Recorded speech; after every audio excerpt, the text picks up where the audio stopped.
Rupert Younger. So my name is Rupert Younger. I'm the director of the Centre for Corporate Reputation here at the Business School.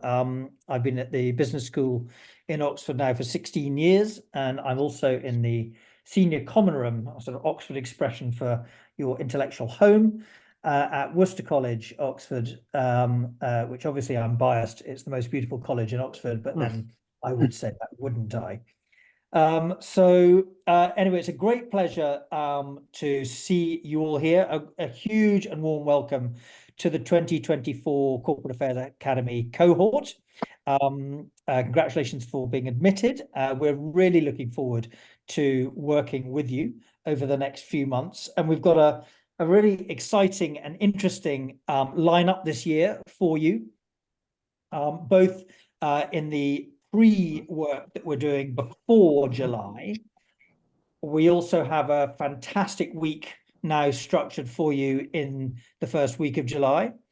And then we also have some really interesting brain food, which will follow you through until the end of the year with some further insights. So looking forward to working with you and getting to know each of you closely. So it's a huge pleasure to welcome our guest speaker today.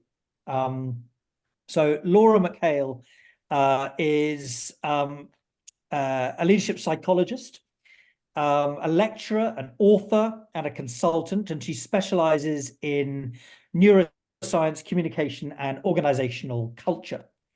The work that she does seeks to translate neuroscience into the domain of corporate and leadership communications. She does a lot of really interesting and valuable work. In particular, the work I find fascinating is the foundation for understanding how communications patterns work in teams. So there's some really interesting insights which we're privileged to have. She's based in Hong Kong, so the first thing to do is to thank her very much for staying up until 10 p.m.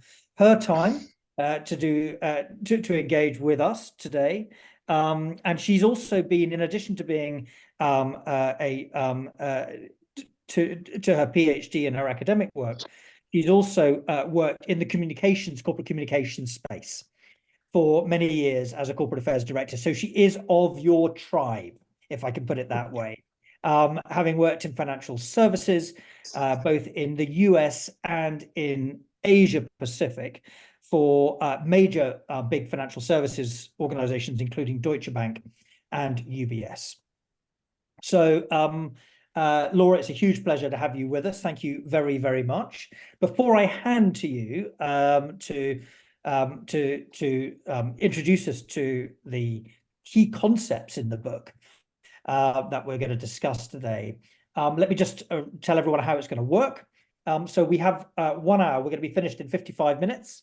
We try and stay on time at Oxford on what we're doing. What we're going to do is Laura's going to speak for about 25 minutes to just recap and introduce the concepts in the book. And we're then going to open up to a Q&A. I've got some questions I'm desperate to put to her.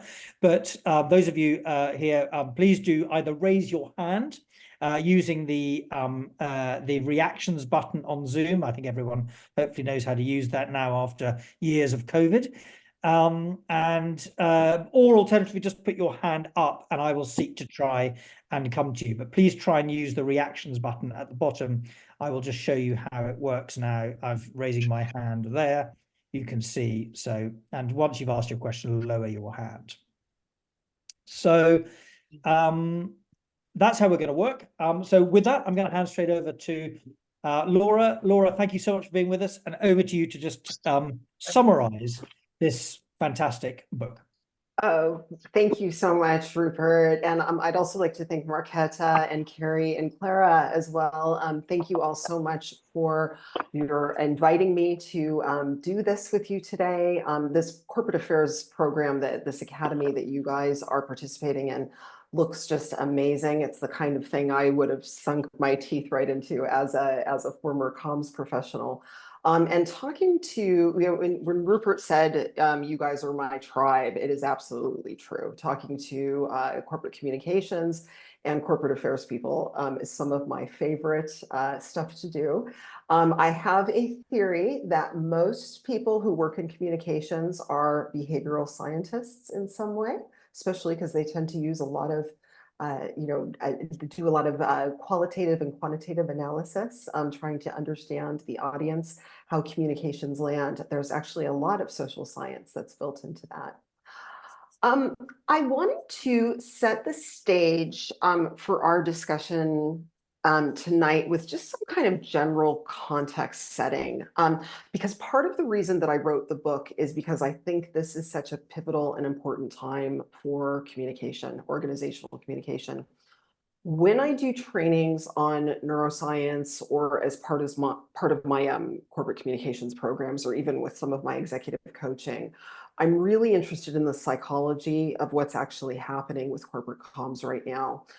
There's always in communication, there's always a fundamental tension between promotion and prevention strategies.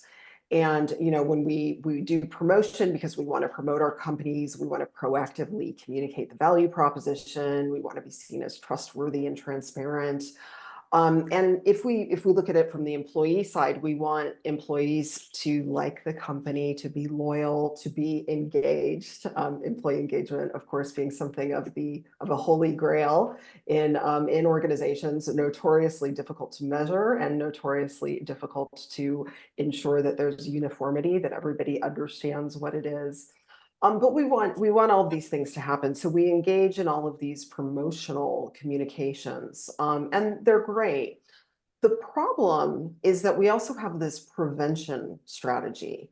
Corporate affairs, communications, and a lot of senior leaders are really the primary stewards of a company's reputation. Because of that, they must defend the company, they protect it, they respond to threats. And in order to do that, they need to be incredibly discerning about information and what is particularly with managing the media. So there's a certain cautiousness when we're engaged in prevention strategies that can sometimes be a little oblique. I don't need to tell you guys, but as you know, most media training programs teach executives and politicians to be very skilled in the art of evasion. This is part of the game that we play in a lot of organizations, but it leads to a lot of distrust, and actually it leads to a lot of threat responses in the brain, which turn into full physiological reactions. So when we're being communicated to in a way that seems overly structured, overly engineered, and where information is not actually flowing freely, it will trigger a lot of threat responses. So this tension between promotion and prevention, I think, is a really interesting one for people who work in comms. And I'd like you to bear that in mind as kind of the undercurrent of what we're going to be talking about tonight. And of course, we're going to talk about the brain science of it all. Another thing, just one other piece of context that I wanted to set is I think that it's actually a very perilous time for the communications profession. I think that there's a lot of overwhelm at the moment, and I am seeing it in a lot of the coaching that I'm doing, but also a lot of working with the comms teams. Not only have job descriptions just increased by leaps and bounds, we have the usual suspects of kind of internal and external comms, media relation, but now all sorts of things are being wrapped up into a corporate affairs umbrella, including things like events, CSR, government affairs, et cetera. These jobs have just gotten so much bigger. And with bigger jobs, sometimes bigger budgets, but a lot more stress. You throw in AI and all of the generative language models into the mix, and this can be a kind of volatile combination. Since I wrote my book, it was actually published in the beginning of 2022, and so I wrote it in 2021. So ChatGPT wasn't out yet. I was just talking about GPT-3, but it was already clear that there were going to be some significant threats on the horizon for the communications profession. But it's interesting seeing what's happening as it's, exploding exponentially. Since what these generative language models produce is technically content, and since content traditionally falls in the remit of corporate communication, sometimes it's getting kind of lumped into to comms at the same time. So that's just another bit of context for what's going on with the profession. A lot of communications teams are not really equipped for this. And it's a really interesting and difficult time for the profession. I live in Hong Kong. I know the Chinese word, it's so overblown, but it is true. The definition of crisis is danger plus opportunity. I really think that neuroscience can help. One of the reasons that I wrote the book is to help corporate communications people be able to up their game and actually create more impactful communication, especially with all of these existential threats on the horizon. So I wanted to, now that we've set some context, because we're at Oxford, we need to look at the classics, okay? So I want to talk a little bit about Aristotle and specifically the Aristotelian rhetorical appeals. I think this is a great place to start with our exploration of neuroscience because there's a very solid basis in neuroscience for using the appeals, and we're getting some wonderful glimpses of what happens in the brain when the different appeals are being used. So just as a classics primer, I don't know how many of you guys use the Aristotelian appeals, but basically, about 2,300 years ago, Aristotle proposed that a speaker uses three basic kinds of appeals to persuade an audience. Ethos, logos, and pathos. Okay, so ethos is the appeal to the speaker's character. The logos is an appeal to logic and logical reasoning, and pathos is the appeal to the audience's emotion. So ethos, these three appeals are so interesting because they each really pack a punch and they're all incredibly critical.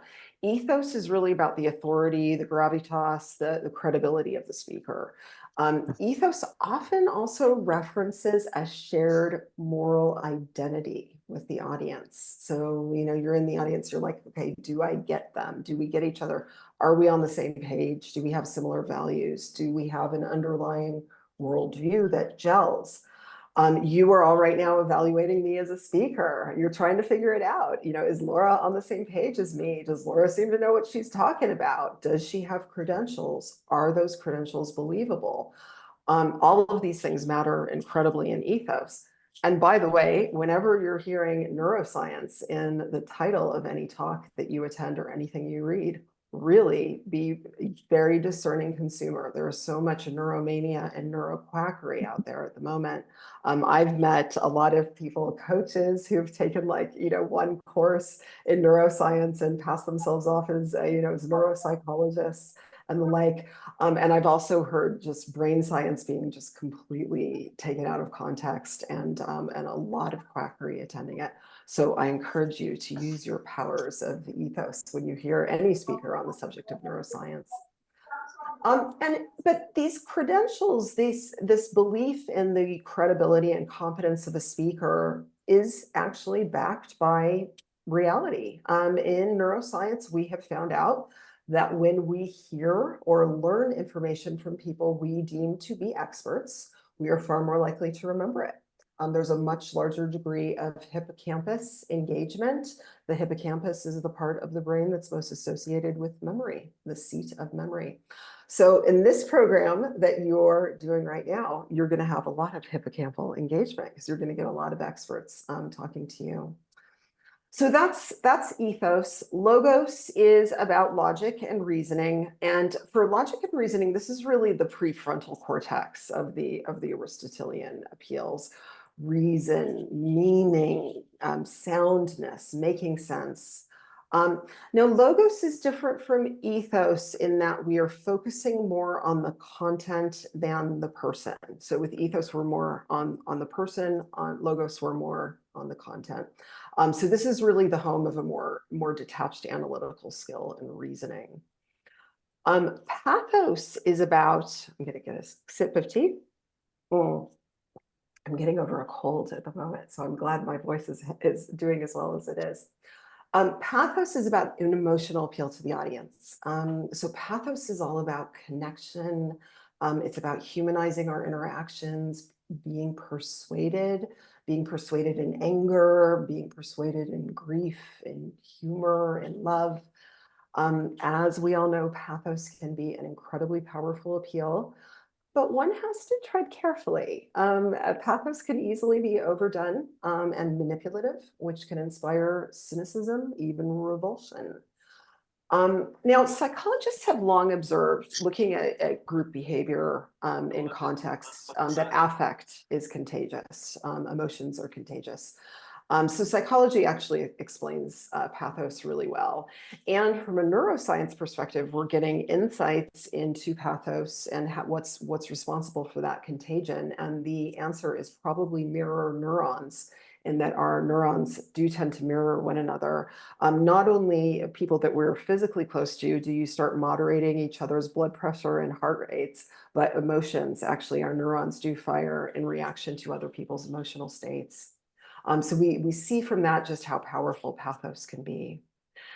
Now, Aristotle argued that when using all three appeals, the communication has reached its full potential of persuasion. And of course, these appeals have been used for millennia as solid principles for designing and delivering effective communications. What Aristotle was talking about in antiquity was mainly speeches, and particularly speeches around guilt or innocence, and those that tried to persuade an audience to make a particular decision. Now, I don't know about you guys, but when I was in comms, I used these appeals extensively. I found them to be incredibly helpful, particularly when I was writing speeches for senior executives, but also when I was coaching leaders, coaching others to be more effective communicators. So I'm a huge fan of this methodology. Everyone gets them, and it does lead to some great public speaking.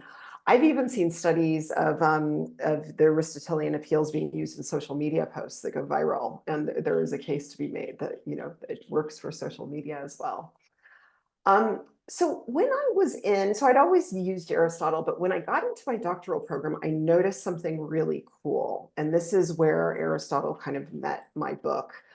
I was taking a class on interpersonal dynamics, and specifically in leadership and leadership teams. And I started to realize that there actually is a psychology theory that describes what Aristotle was talking about. And well, there's probably more than one, but the one that really got me excited was a theory called structural dynamics. And it was first elaborated by the American psychologist David Cantor, who actually died just a couple of years ago. He was very old, in his late 80s. Now, structural dynamics has been extensively studied and validated, and Cantor spent decades and decades of his career. He was working for a time at MIT. He got a bunch of government grants, and he also created several research institutes.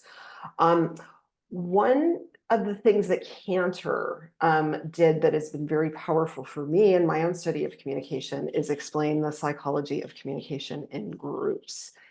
And that group perspective or systems perspective is really, really important when we talk about organizational communication. When we look, okay, a helpful analogy is to look at leadership. Okay, we all think we know what we're talking about when we talk about leadership, but actually leadership is incredibly complex. One of the reasons we know that it's incredibly complex is because it is incredibly difficult to measure. And it's also incredibly difficult to define. There's a million different definitions of leadership, different things that constitute quote unquote good leadership and bad leadership, et cetera.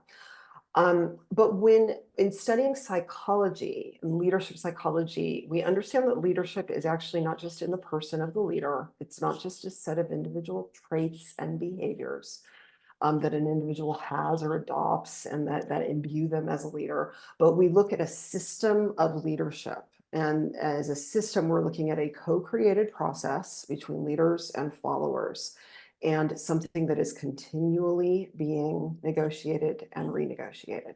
You don't just suddenly arrive at leadership one day.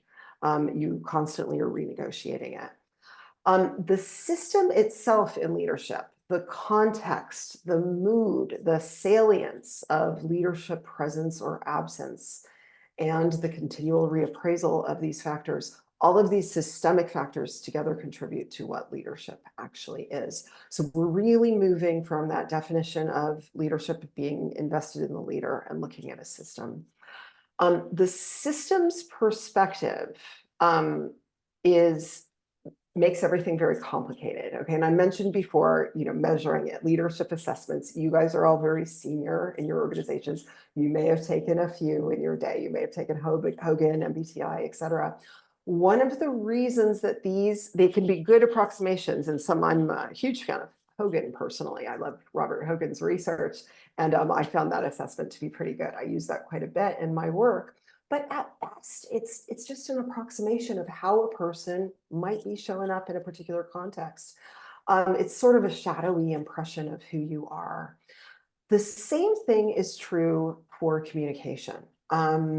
It is the conceptualization, the best conceptualization of what happens in communication, particularly at work, is systems theory. And that's what Cantor's theory of structural dynamics is. Now, Cantor's whole theory is much more complicated than what I'm going to talk about tonight. You could study a whole semester of Cantor's theory, but it consists of several layers. He looks a lot at vocal acts and how vocally we show up. He looks at the operating systems, so it's sort of the set of rules that we follow. We may not even be consciously aware of them.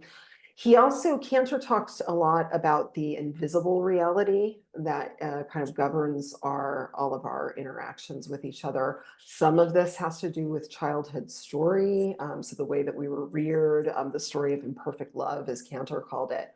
All of these things were important. He developed structural dynamics as a model for enabling better dialogue practices with individuals and teams. But he also developed it to provide a framework in which individuals and teams can understand communication. And once we understand what's going on and actually have a shared vocabulary to describe it, then we can actually be much more skilled in breaking out of maladaptive patterns. I use Cantor extensively in my consulting practice, particularly in coaching teams that are stuck in non-productive patterns. It is one of the best interventions for teams that are stuck. It's a really, really remarkable tool. It's also one of my favorites for working with corporate communications teams. Comms teams tend to really love Cantor for obvious reasons. How does this connect to Aristotle? It does in one very important way. There's a dimension of Cantor's theory of structural dynamics that is what David Cantor called it the communications domains. And just like Aristotle, there are three of them. By these domains, Cantor noticed that people tend to focus on certain kinds of issues and topics more frequently than others. He used the term to describe what we pay attention to when we're interacting with others, and he called these languages. So he identified three languages: affect, meaning, and power. So affect and meaning, each person has a dominant communication propensity within the three domains. So everybody has something that they use, probably overuse a little bit to some degree. And sometimes, we experience some conflict when we interact with people who are using a different language. So affect, meaning, and power. I'll start with the power domain because it's the easiest to understand for business people. The power domain is, epidemic in business. It is the language of accountability, competence, and getting things done.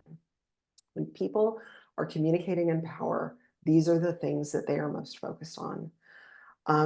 Now, individuals who are higher in the domain of meaning are interested in thinking, logic, understanding the broader context, the overarching purpose.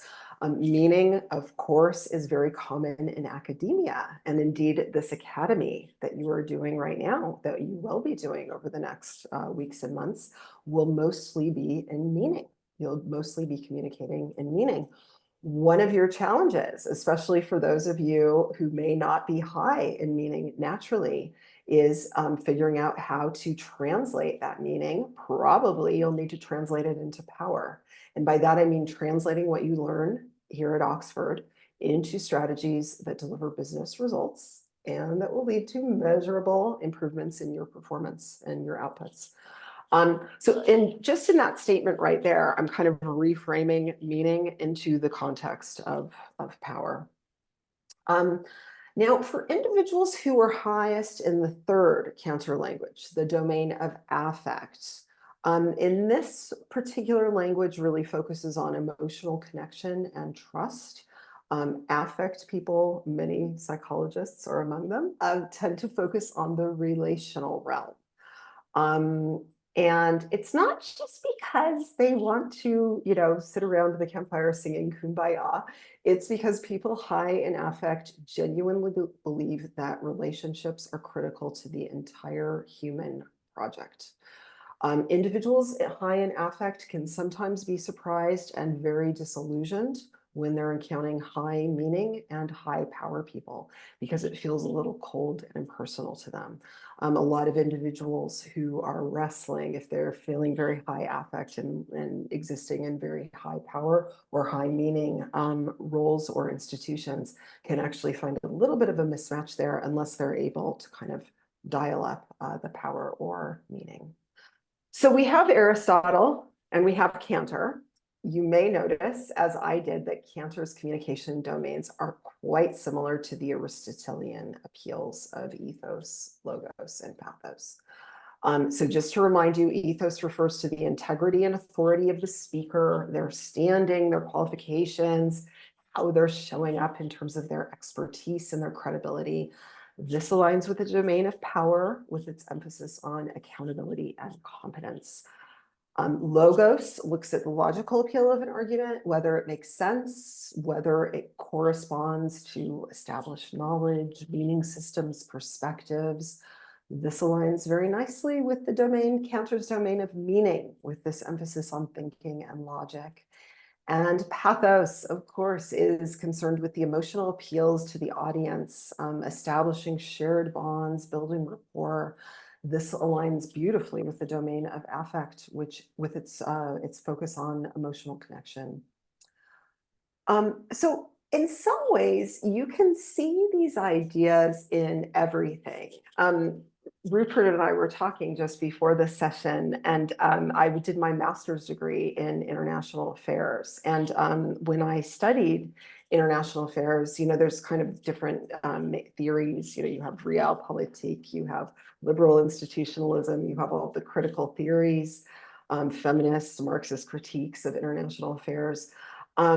That's, you can see just in the approaches that there's like realpolitik is all about power. It's what you can do. It's being very transactional based on your current capabilities.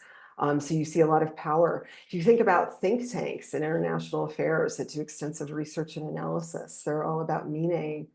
And some of the liberal institutions like the UN agencies, NGOs, et cetera, seem more focused on relationships, building bridges, establishing connections, very much connected to affect. So David Cantor's theories are actually incredibly rich. So why is this important? Why am I spending this time talking to you about this stuff? Well, Cantor, just as Aristotle did before him, developed these domains as a framework for describing the underlying hidden structure of communication. Actually, that's the reason Cantor called it structural dynamics, is he was talking about the underlying structure. So Aristotle argued that all three rhetorical appeals need to be used in effective discourse, and Cantor believed the exact same. Both understood that a certain rhetorical agility is required. To be effective in communication, we need to speak all three languages. And again, because people typically have a preference and organizations typically have a preference, there's an over-reliance on one domain or one appeal over others. Sometimes it's context specific, but it's usually pretty consistent. But we need to resist that lure to do what comes naturally to us and actually be more broaden the behavioral repertoire. The most effective communicators understand limitations, their limitations, and develop proficiency and mastery in all of them. So how does this tie into neuroscience? So we're going to start talking about a couple of neuroscience ideas, and we will get some interesting insights into a couple of the brain networks. So when neuroscience is so enormously complex, and it's like an alphabet soup. So, if you ever read neuro articles, research articles, it gets, unless you have a science background, it's really overwhelming. I focused on neuroscience for my last 2 years in my program, and I thought my head was going to explode a few times. So, but to keep it simple, I want to talk to you about two main brain networks. And that is, one is called the task positive network, and the other is called the default mode network.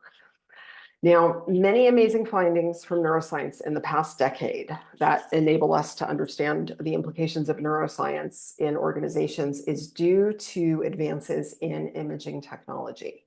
We now have functional MRIs that are much less expensive than traditional MRIs. We have CEEGs, which is the little shower cap that measures electrical activity. We have eye tracking software. Those are for great neuroscience experiments. And we also have skin conductance tests, sort of like a lie detector test. It detects the changes in moisture and temperature. Skin is incredibly reactive to what's going on emotionally. But all of these innovations have enabled us to realize that we have these two big brain networks. So the task positive network, or TPN, I won't go into the regions of the brain because I do have an image that maybe I'll show you guys during the Q&A. But the TPN is activated when an individual faces external demands for information processing.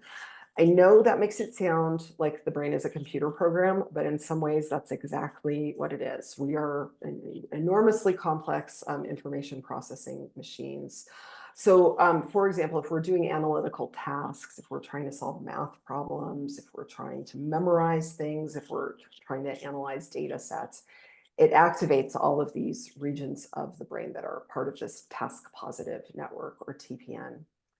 But we have another brain network, and it used to be called the task negative network, but they changed the name because they thought it wasn't doing tasks, but actually it was doing a lot more subtle and even more important tasks.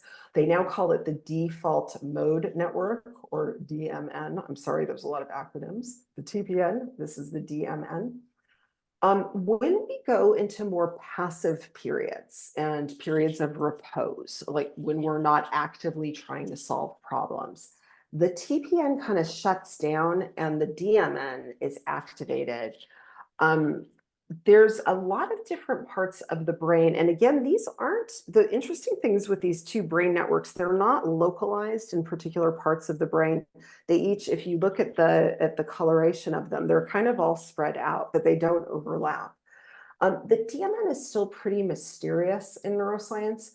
We know that it's associated with a variety of self-referential processes, and these include things like introspection, remembering the past, planning for the future. There's a huge memory and emotional integration component of the DMN. People can think about themselves in relation to significant past and future events. Daydreaming, visualizing, all comes from the DMN.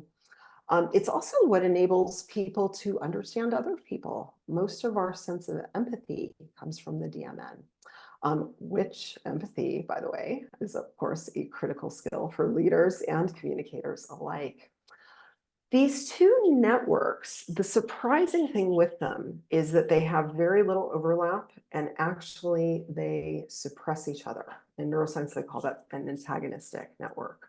So when the task positive network is activated, the DMN kind of hibernates and vice versa. This actually presents a pretty big problem for us in communication.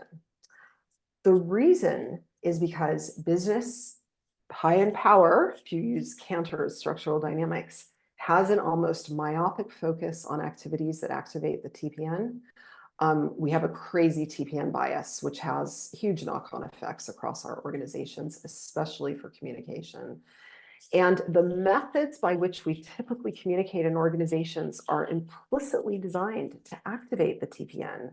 Consequently, we are suppressing the DMN. We are suppressing the default mode network. Because we're suppressing this essential system, we are constraining our ability to emotionally integrate, to build relationships, to engage in thoughtful introspection. And this stifles individual as well as collective energy. So just briefly to tie this back to our friends Aristotle and David Cantor, and I'll go over this quickly and then we'll go to Q&A.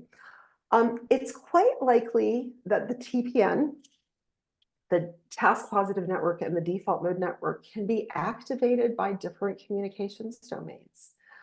For example, the DMN has a focus on human connection, could be activated by communicating in affect, communicating in the language of trust and connection, emotional connection. Communicating in power, on the other hand, probably activates the task positive network, has a high orientation toward achievement and task completion. Meaning might also activate the TPN. There's a focus on analytical process and problem solving. That's definitely a TPN activity. However, in structural dynamics, meaning is actually a very complicated construct. There's a part of meaning that is about analysis and reasoning and ideas, but there's another part of meaning, which is the wisdom part of meaning. It's understanding overlying sense of purpose, values. What does this mean? How does this translate? Does this make sense? David Cantor posited that meaning is related to openness to new ideas, to exploration, to inquiry. Those certainly sound like they would activate the DMN. That is why I'm convinced that meaning is actually one of the most interesting languages. Again, meaning will be a language you guys will be engaging a lot in during this program. We have the analytical side of meaning, which activates the TPN, and the wisdom side of meaning, which probably is activating the default mode network. This suggests we're using more of our brains in meaning, literally more real estate in our brains. But it also, because the two networks suppress each other, we might need to be more intentional when we move between those domains. Organizations tend to, sorry, again, a cold. Organizations that communicate in power are going to face enormous challenges when they are designing and delivering messages around topics like organizational culture, leadership, collaboration, innovation, corporate social responsibility, all of those topics. And leaders, when they switch gears, when they're talking in power and they switch gears to address these topics, often struggle with tone, authenticity, credibility. Communicating in power is not a bad thing. There are no bad languages. We all live in the real world. We know how business works, and communicating in power is great. I have a lot of clients who actually struggle to communicate in power, very high in meaning, very high in affect. They need to learn to communicate in power to develop more commercial acumen. But it's also important that organizations usually over-rely on one language over the others. And this has a very outsized impact on their communication. Now, power is typical. I've seen power as the dominant language in pretty much every corporate that I've worked with, but not for nonprofits. For nonprofits, I usually see them more dominant in meaning or affect. And again, sometimes these companies need help to improve commercial acumen and ensure that they communicate effectively with all of their stakeholders. The overall goal for organizations should be about developing fluency and versatility in all three domains. Different challenges require different languages as well as different tactics. I think I will call it there, Rupert, because I had some more stuff, but I've gone way over time. So sorry about Don't worry, that. it's listen, it's all we could spend a lot more time on this. Let me just kick things off with just one question. I've been dying to ask this question. But just one question, and then please do anyone else on the call put up your hand on the reactions chat, or even type into the chat function. But let me start by just asking you that now the world of information has changed so dramatically in the last 20 years. Do you think that this world of hyper complexity, sort of information overload, fake news, does any of that, which of course didn't exist 2000 years ago when Aristotle wrote, or indeed 50 years ago when Cantor wrote, do you think anything has changed as a result of that complexity, that speed, that fake news? Does it fundamentally alter this ethos, logos, pathos, power, meaning, affect framework, or not? Yeah, that a great question, Rupert. I'm tempted to answer it in a couple of different ways, because one of the things that I think has changed so dramatically, and I talk about quite a bit in the book, is because most of our communication is electronic now, we lose a lot of the emotional context in which communication is delivered. And I have the chapter where I talk about prosody, which is stress and intonation and language. There are, the difference between saying, that's a nice haircut and that's a nice haircut. It's down to prosody. One is the sarcastic self, and one is actually quite insulting. One is very kind. All down to prosody.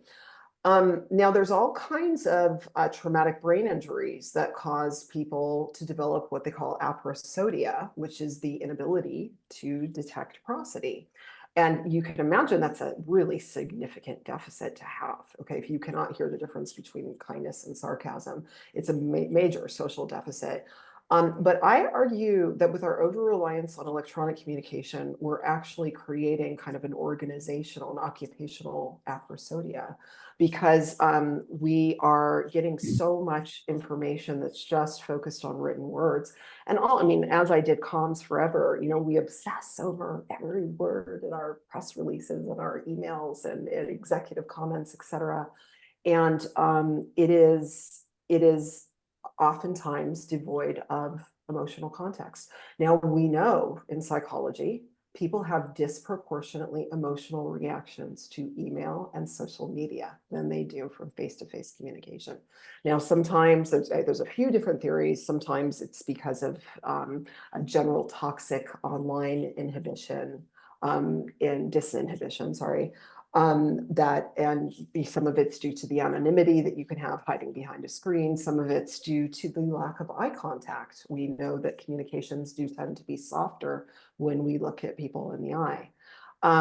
But there's a lot of divorcing communication from a healthy emotional context.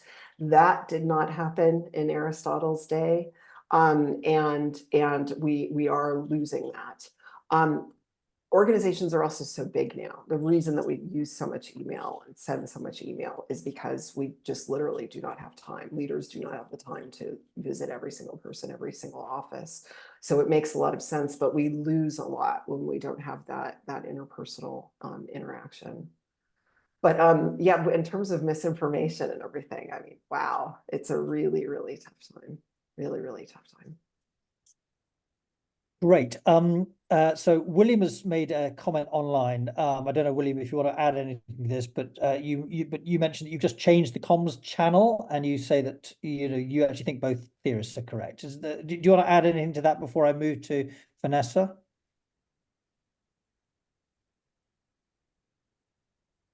Yeah, you can move to Vanessa, Rupert, if you want to. Okay, great. Well, thank you for that, William. Vanessa, over to you. Okay, thank you. Hi, Laura. This is Vanessa Wan from Singapore. Actually, we met late last year. And if I remember correctly, I think it was the IPR Research Forum at the Singapore Management University. Nice Yeah, so I was really delighted to know that, the book that we were going to read was yours. So that was nice. Actually, there were a number of things that really I resonated with in your book. So, like vicarious traumatization, the shifting job titles piece. But the one I'm particularly interested is in intercultural communications and competence. There was let me pull it up, but there was a section I wanted to ask you a question. Maybe if you could elaborate or explain it more. It sort of concluded with saying that the I pronouns would be more effective in groups where they are collectivistic, and then the we pronouns more effective in individualistic cultures. I found that kind of, what I was just wondering, why is that so? I found it a little bit unusual. So if you could maybe explain that a little bit, that'd be great. Thank you. Fabulous question, Vanessa. Fabulous question. I love pronouns. And I'm talking about I and we pronouns. I have a couple chapters in the book where I talk about specific words. The pronouns I and we pronouns are very, very profound, and they have what I think the point, Vanessa, that you were talking about. I referenced a research study that actually came out of Peking University that is doing phenomenal cultural neuroscience research, that the way the I and we pronouns are used when we prime ourselves to use a different pronoun. So if we're talking in the first person singular and we suddenly switch to we, this actually impacts people from different cultural backgrounds in slightly different ways. So in comms, when I was learning comms, I heard, was told many times that, like, okay, we have to use lots of we pronouns, rah, rah, team, take those, no I in team. And it's important to use we. That's true some of the time. But sometimes in different cultures, of course, in China, it's very, very unusual. You would almost never see a political leader use the first person singular. It's almost all we pronouns. And then you have extreme examples of I pronouns in politicians like Donald Trump, where it's almost exclusively I pronouns. So you get two different aspects. But what the study from Peking University was very interesting, because when they primed research subjects with we pronouns, it actually led to an increase in bias and discrimination against outgroup members, which suggested that we pronouns actually made people more biased, not less. The opposite is true in Western contexts with in individualistic cultures. Using we pronouns generally helps people be less biased. And I thought that study was kind of blew my head, or am I allowed to say that when talking about neuroscience? I don't think so. But I also, how deliciously counterintuitive, because if we are saying we, actually, if you're trying to do like a diversity and inclusion program in mainland China, and you were just using we pronouns, it's probably not going to be a very effective way. A great way would actually be to have a senior executive use I pronouns and talk about her or his personal experience. Rather than target our communications too much to specific audiences, I believe in being very spacious about these things. And what I recommend is pronoun agility. We need to use I and we pronouns especially when we're drafting executive leadership communication. And it's very powerful when leaders do that. Now there's some craftiness going on. Politicians have used pronouns skillfully for, forever, certainly in Aristotle's time as well. But, using we pronouns and switching to I, it signals more or less personal involvement. We'll say I if it's something fabulous that they want to take credit for, and then it becomes we or they or those people did that, but I'm not really associated with that. But it's important in organizations. We're sending a lot of messages, subtly, not so subtly, about who has a legitimate stake in an organization's success. Who is the we are talking about? Are we talking about the leadership team? Are we talking about the client-facing businesses? I'm amazed at how many times I see senior leaders talking about using we to talk about just kind of the leadership team, or just, really the top, client-facing people in an organization. And then when they talk about the infrastructure functions, they become they. So, well, we think, but those people, they. And it's like, whoa, you know, that's interesting messages, potent messages about who has a stake, who has a legitimate stake. So yeah, the secret life of pronouns. There's so much going on.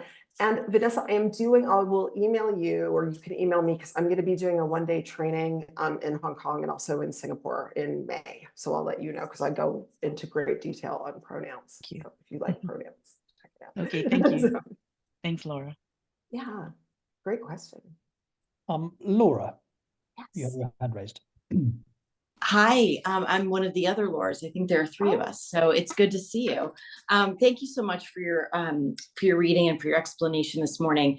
One thing that's come to mind for me, I'm at GE and currently, and we have a lot of folks who've been here for quite a bit of time, and getting folks to change their communication style as we're changing the company has been very challenging. Nobody's at fault here. It's just, I think, human nature. As you're coaching leaders, is there any, I'm sure there are many strategies that you use, but in thinking through kind of helping folks shift from maybe the power style to be more empathetic, anything that comes to mind that could be helpful? Ooh, okay. Really, really great question. Yeah, I will caveat this by saying, of course, it depends on what's going on. Of course, yeah. And why they're, as a psychologist, I'm very curious as to why a person is showing up in a particular way. What's kind of going on with that? So assuming exploration around that. In Cantor's theory and structural dynamics, one of the most effective kind of guidelines is to do something that Cantor called bystanding in meaning. And by that, he meant the ability to kind of sit back and reflect and understand things in a larger context or frame. A great way of bystanding in meaning is to say, what is the story that I will tell myself in 5 years about this particular period of my career or this particular dilemma? Or what have I learned from this situation, or what have we as a team learned from this situation? That's a great way to kind of draw messages from it. There's also, I just had another thought that I just forgot, because I was thinking of something that was more neuroscience-y.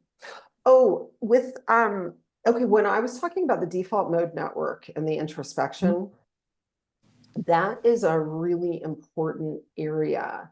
We don't oftentimes make opportunities at work for introspection. We're too busy doing and constantly in movement. But in those moments of introspection are actually where all of the great ideas come from. So neuroscientists have been studying aha moments, eureka moments, like, ooh, where you solve a problem. It almost always happens in repose. It might happen in the shower, it might happen when you're taking a walk, it might happen in the middle of the night when you're having a dream, but it almost always happens in repose. When we are actively, like, really, really trying, like high pressure, trying to solve problems, we almost never do. But when we can back up and take a break from the problem, there's something going on in our subconscious. It's still being processed, and then suddenly the moment happens. By the way, it's fascinating from a brain perspective. The entire brain shuts down for just like a microsecond. It's called a brain blink, they call it. Actually, your vision decreases, goes out of focus, and then suddenly goes laser focused. It's fascinating that they've been able to capture these. But repose, being able to take some distance, being able to have that opportunity to reflect, to bystand in meaning, and the coach in me want to ask, what's going on for you? Why do you think you're showing up like that? And is that working for you? Is that working for you? It's a great question. But it's very interesting challenges, and especially when communication patterns get fixed in organizations, they're very, very hard to break out of them. And also from a neuroscience perspective, those neural pathways are used to firing in a particular direction. Thank you very much.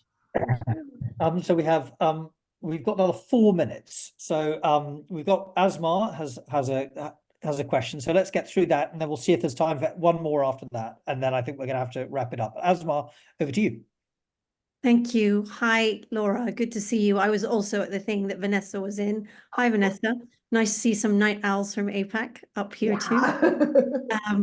But I just wanted to, one of the things that we talked about when I did meet you, and it's really interesting and great to hear more here, is it seems to me like all that you're talking, all that this conversation helps us think about is how important the human is really to the communications, which I think sometimes gets really forgotten in the way of, process in an organization, especially I think in change management, which I do a little bit of where I work. And I find that that's something that oddly we have to keep reminding other people and ourselves. In comms at heart, when you're talking to anything, at the end, the recipient is a person. And so all the motivations that you talk about in your book, Aristotle, Cantor, and I like the scarf and the scope. Oh, It reminds me very much of the person, right? And then it becomes complicated when it's several thousand, 100,000 of people, if it's a big Definitely. management message. And as Vanessa pointed out, intercultural aspects get thrown in, and then it gets even more complicated. But I think that you're right too in your book to point out that with all of these things, all of us will continue to have jobs for quite some time despite AI, because it's still not something that can be cracked, because you have to think about what the other person might be taking it in as. So it wasn't quite a question, Rupert. It was sort No, of it's beautiful. It's beautiful stuff. And I'm like so honored that you've read my book because it's so nice. I do a lot of talks about books and people have not read it, and it's so it's lovely. You hit the nail on the head. One of the reasons that I love the scope model, I love the scarf model too, but the scope model, which for those of you who haven't read the book yet, it's one of the neuro leadership models, but that is a model of human needs at work. Self-esteem, control, orientation, attachment, and pleasure. I've never before heard the word pleasure, in the context of work. And the idea, this reframing that pleasure actually should be an important part of work, that is a core human need at work. It's such a beautiful and humane theory, and has just a fantastic basis in neuroscience. So that part of it is really exciting. And I think I agree with you. It leads us to remember those messages, remember that we do need to dial up some of the use of affect and meaning in our organizations, because we're so power centric, and humanize the experience of work. Beautiful, beautiful stuff. So I also was interested in the SCARF scope, the 2 useful models for neuro leadership, chapter 6. It's a very, very useful section of the book, I felt. And actually the bit that I'm going to ask you to reflect on, not answer because we're out of time, but just to reflect on, is whether in the scope model, so your scope refers to self-esteem, control, orientation, attachment, and pleasure. Yes. I wonder whether there's a more modern need for, I wasn't sure if it should be recognition or affirmation, which is this sort of idea of the public self, which is an important concept in the social world that we're now in. So I just wondered whether or not that was Gadiri et al. 2012, you say, but maybe in the last 10 years, the need for self-affirmation, some form of recognition online might also add to that. I love anyway, it. I'm hugely grateful. Thank you so much for kicking off. This is you're the first insight session from this year's Corporate Affairs Academy. So I'm really so grateful, not just for the wonderful provocation that you've given us around this idea of how we think about processing information in our roles and jobs as communicators, but also for staying up beyond 10 p.m. In Hong Kong. So please join me in saying thank you so much to Laura, and for the Corporate Affairs Academy participants. We'll look forward to seeing you in a month, when we have the first results of the Corporate Affairs Academy survey, which is the annual survey that we are going to be sharing with you first before it's shared with anyone else in the community, and that's in mid-April.